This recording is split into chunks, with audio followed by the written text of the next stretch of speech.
မင်္ဂလာပါခင်ဗျာဒီနေ့ကျွန်တော်မိတ်ဆွေများကိုအလဲခေါ်ဝမဲ့နေရာကတော့လီဂျွန်ဒိုနာပါတ်ဖြစ်ပါတယ်လီဂျွန်ဒိုနာပါတ်ဆိုတာကပြင်သစ်နိုင်ငံပါရီမြို့ရဲ့ဆင်ခြေဖုံးကဆန်ဒနီဆိုတဲ့မြို့နယ်မှာရှိတဲ့လီဂျွန်ဒိုနာကျောင်းရဲ့အနောက်ကျောကပ်ရက်ကပန်းညံကြီးကိုခေါ်တာပါခင်ဗျာလီဂျွန်ဒိုနာဆိုတဲ့ပွဲတစ်စိတ်ကပြင်သစ်နိုင်ငံကနေချီးမြှင့်တဲ့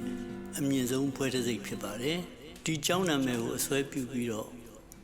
အနောက်ကရက်မှာရှိတဲ့ပန်းညံကိုလီဂျွန်ဒိုနာပါတ်ဆိုပြီးတော့ပြင်သစ်အတန်ထွက်နဲ့လီဂျွန်ဒိုနာပန်းညံလို့ခေါ်ထားတာဖြစ်ပါတယ်ဒီနေ့ပန်းညံမှာဒီဧပြီလ17ရက်နဲ့12ရက်2ရက်ကို Tulip Festival ဆိုပြီးတော့လည်းမြို့နယ်ကနေပြီးတော့အများပြည်သူတွေလက်ပတ်နိုင်အောင်ရယ်ကလေးတွေလူကြီးတွေအကုန်လုံးအတွက်လည်းဒီပျော်ပွဲရွှင်ပွဲတွေ entertainment တွေဒါတွေအတွက်စီစဉ်ပေးထားပါတယ်ကြုံကြိုက်လို့လီဂျွန်ဒိုနာဆိုတဲ့ပွဲတစ်စိတ်အကြောင်းပြောရမယ်ဆိုရင်မေလ19ရက်1802ခုနှစ်မှာနပိုလီယံဘိုနာပတ်ကနေပြီးတော့ဒီပွဲတစ်စိတ်ကိုစပြီးချီးမြှင့်တာနေစခဲ့ပါတယ်2016ခုနှစ်အထိပွဲတစ်စိတ်ရပြီး9300လူပုဂ္ဂိုလ်အရေးအတွက်ရှိနေပါပြီဒီပွဲတူးဂုံတူးရထားတဲ့ပုဂ္ဂိုလ်တွေရဲ့သမီးမိန်းကလေးတွေကသမီးမြစ်အထိဒီကျောင်းမှာကျောင်းအိတ်ကျောင်းစားအခမဲ့ပညာသင်ကြားခွင့်ရရှိပါတယ်ခင်ဗျာကျူလီပန်ပွဲတော်ဆိုပြီးတော့အမိတက်ထားပြီးမဲ့တခြားပန်းလေးတွေလည်းလောက်အောင်လို့စိုက်ထားပြီးတော့အများပြည်သူအပန်းဖြေဖို့အတွက်မြို့နယ်ကနေအစီအစဉ်လုပ်ပေးထားတာဖြစ်ပါတယ်ကျူလီပန်ရဲ့တဘာဝအရာပွင့်မသွားဘဲနဲ့အဖူးငုံတိုင်းလေးကအလှဆုံးဖြစ်တဲ့အတွက်အပူချိန်နဲ့စိုက်ပျိုးတဲ့ရာသီဥတုနဲ့ကိုရောက်မဲ့လက်ပတ်မဲ့အချိန်နဲ့အချိန်ကိုက်ဖြစ်ဖို့ကအရေးကြီးတယ်လို့အကြံပြုလိုပါတယ်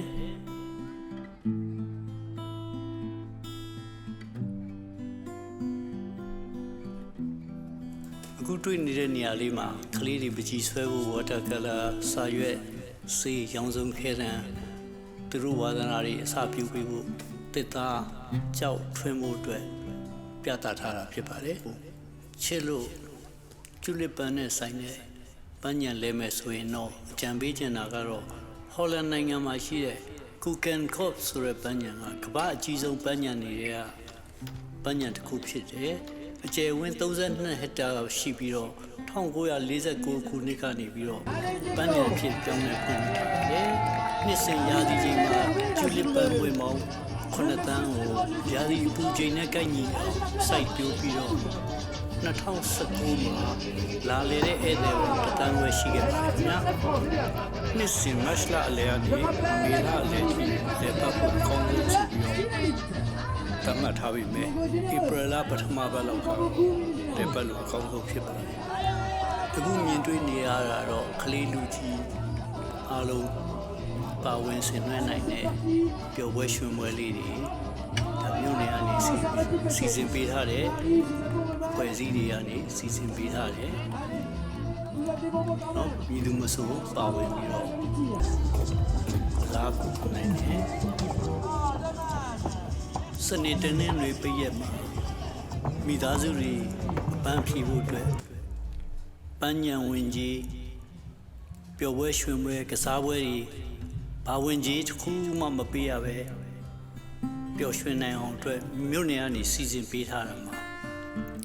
ပျော်ပွဲရွှင်ပွဲတွေမကစားတောက်ဆိုင်နှန်းတွေဝါသနာပါရာသင်တန်းကျောင်းတွေအတွက်လေ့လာဖို့အတွက်လည်းအခွင့်အလမ်းတွေရှိပါတယ်အထူးသဖြင့်ကလေးတွေအတွက်သူတို့ဝါသနာပါရာပညာရပ်တစ်ခုခုကိုလေ့လာဖို့အတွက်သင်တန်းကျောင်းတွေကနေပြီးတော့စိတ်ရှိလက်ရှိနဲ့ရှင်းပြနေတာတွေ့ရပါတယ်အများပြည်သူအတွက်အဆင်ပြေအောင်စီစဉ်ပေးတဲ့နေရာမှာယာယီအိမ်သားတွေဆိုတဲ့နေရာမှာအထက်မှာရေအလုံးလောက်အိမ်သား3စက္ကူအလုံးလောက်ဆက်ပြားရေအလုံးလောက်နဲ့အိမ်သားတွေလည်းထားရှိပေးထားတာတွေ့ရပါတယ်ခင်ဗျာ အိမ်နဲ့ပတ်ဝန်းကျင်မှာအမိုက်ပစ်ဖို့ပညာပေးအစီအစဉ်တွေလည်းရှိပါတယ်စိတ်ဝင်စားရင်သူတို့တွေရှင်းပြတယ် pamphlet လေးနဲ့ဝေပေးပါတယ်အခုမြင်နေရတာကတော့ဒီဖြော်ပြရေးအဖွဲ့၄ယောက်ရဲ့ဖြော်ပြမှုလေးအားလုံးကလည်းသဘောကျတယ်လည်းဘာလို့ပြမှန်းမသိပေမဲ့ရည်စရာဟာတာတခုတင်ဆက်မှုအနေနဲ့လည်းကြည်ရတာသဘောကျတယ်အဲ့တော့ပြီးတဲ့အချိန်မှာသူတို့အေးရခင်းနဲ့အဖွဲ့ရလာဖြေပြောတာလားစပွဲကော်ဖီဆိုင်ကနေစပွဲတို့တွေကများလာပြီးတော့ဖြေပြောတာလားဆိုပြီးတော့မှဟာတာအနေနဲ့မြင်ပြပါသေးတယ်ခင်ဗျာအဓိကကတော့မြို့နယ်အစီအစဉ်ကနေစီစဉ်ပေးထားတဲ့အဖွဲ့အစည်းတစ်ခုကနေပြီးတော့အများပြည်သူအတွက်လာဖျော်ဖြေပေးတာဖြစ်ပါတယ်ကြည့်ရှုခံစားအားပေးကြည့်ပါခင်ဗျာ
ပေးရရင်တော့ဒူဘီလည်းအကပဲခေါ်မှာလားအဝေလန်းအကပဲခေါ်မှာလားပဲ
ပြင်သစ်နိုင်ငံရဲ့မြို့တွေမှာပါရီမြို့အပြင်တခြားမြို့တွေမှာຫນွေဥပေါက်လာပြီးကုလိုຫນွေရသည်ဆိုရင်လမ်းတွေပေါ်မှာတစ်ဖွဲ့ချင်းဖြစ်စေအဖွဲ့လိုက်ဖြစ်စေအခုလို performance တွေရာသီဥတုကတာရတယ်ပူချိန်ရလည်းအနေတော်ပဲအဲ့မှာကြည့်လို့အကောင်းဆုံးပါအခုမြင်နေရတဲ့အဖွဲ့အစည်းလေးတွေကကြောက်သားကိုထွင်းပြီးပပူထုတဲ့တင်နန်းကြောင်းကပြတာအခုဒီနေရာဆိုရင်ဒီ water color ရေစေးအတွက်ဘယ်လိုဆက်ရတယ်စေးကိုတင်နန်းကြောင်းတစ်ခုကနေပြီးတော့ water color ကိုယ်တိုင်လုပ်တဲ့ဒါပြည်သူတွေပါဝင်ပြီးတော့လုပ်နိုင်အောင်စည်ရင်းပေးရတယ်ဒီနေ့မှာ3ချိန်အဲ့တော့ဒီအယောင်အမှုန့်နေဆိုတာကတဘာဝနဲ့ဒရိစံပစ္စည်းတွေပစ္စည်းရနေရတဲ့အမှုန့်တွေကိုအကဆီယာခေါ်တဲ့ထနောင်းပင်အစီတစ်မျိုးရယ်ပြီးပြားရည်ရယ်ထည့်ပြီးဖြိုးရတဲ့အကြောင်းကိုရှင်းပြနေတာကျွန်တော်ကိုယ်တိုင်လည်းဝင်ပြီးတော့ပါဝင်စမ်းသပ်ကြည့်ပါတယ်သူအယောင်5မျိုးကိုယ်တိုင်ထုတ်လို့ water color စိတ်ကိုယ်တိုင်ထုတ်လို့ပို့စိမ်းအောင်ပါလို့ On a plein d'ustensiles là, on fait pas d'ustensiles. အရင်ဆုံးဓမ္မစီဦးပလင်းကြီးမှာကင်ထားတဲ့အရေးကတော့အကဆီယာခေါ်တဲ့ထနောင်းမြင်ထွက်လာတဲ့ပစ္စည်းနဲ့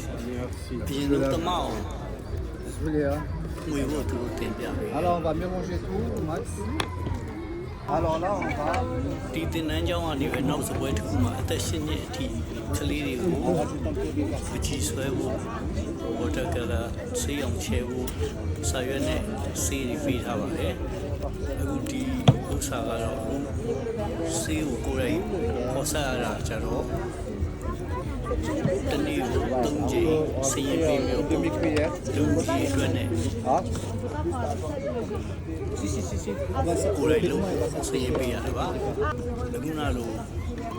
နည်းနည်းကြည်ညက်သွားပြီဆိုတဲ့အခါမှာဖန်တုံးလေးနဲ့ဒီခေါ်ပြားလေးကိုရှစ်ကနန်းပုံစံမျိုးကြည့်ရတယ်အဲ့တော့ဒီပုံမှာပါတဲ့အမှုန့်မနေများကိုသူတို့ကနေကြည့်ပြီးတော့လိုအပ်ရင်ထည့်ပေးတယ် Avec le coco, on va et on va faire la même chose. Est-ce qu'on va remettre de la အလုံး poudre ရော jaune ပြီးတော့သမသွားပြီရသွားပြီဆိုတဲ့အချိန်မှာပြားရည်လိုအပ်ရင်ပြားရည်လိုက်ထည့်ပေးတယ်ဒီဆေးလေးတွေကိုတက်သားလေးမှာခွက်လေးထဲမှာပုံစံလေးကိုအိမ်ကိုယူသွားဖို့အမှတ်တရအနေနဲ့ကိုယ်တိုင်လုပ်တဲ့ water color ဆေးလေးကိုယူသွားဖို့ပေးထားတယ်ဒါတင်နန်းကျောင်းကနေပြီးတော့သူတို့ကြော်ညာနီးတစ်မျိုးပေါ့ဒီပုံမှာပဲစည်ရင်သွင်းမှုအတွက်သူတို့ pamphlet လေးတွေဝေပါတယ်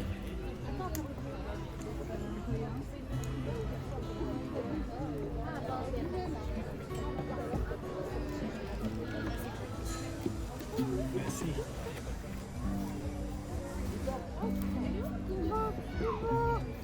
ကြီးရဲ့သဘောမှာအခြေခံအယောင်3ယောင်ဖြစ်တဲ့ဘဝအပြာအနီသူတို့ပေးတဲ့အနီကတော့တကယ်တမ်းအနီရောင်တောက်မဟုတ်ဘဲနဲ့နီညိုရောင်အညိုရောင်အမှုန့်လိုဖြစ်နေပါတယ်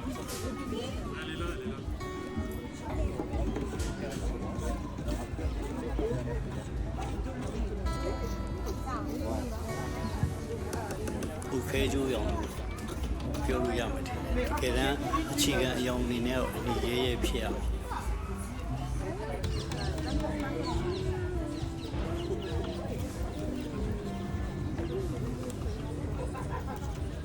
အမို့ညက်အောင်လို့ရှစ်ကနန်းပုံစံဖြစ်အောင်သူတို့ဆွဲခိုင်းပါတယ် Il faut laisser sécher le noir.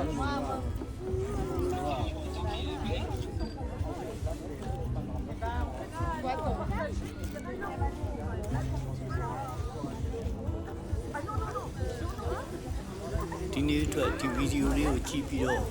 အားပေးတဲ့လူတွေကိုကျေးဇူးတင်ပါတယ်လမ်းကြုံရင် Legion d'honneur ဆိုတဲ့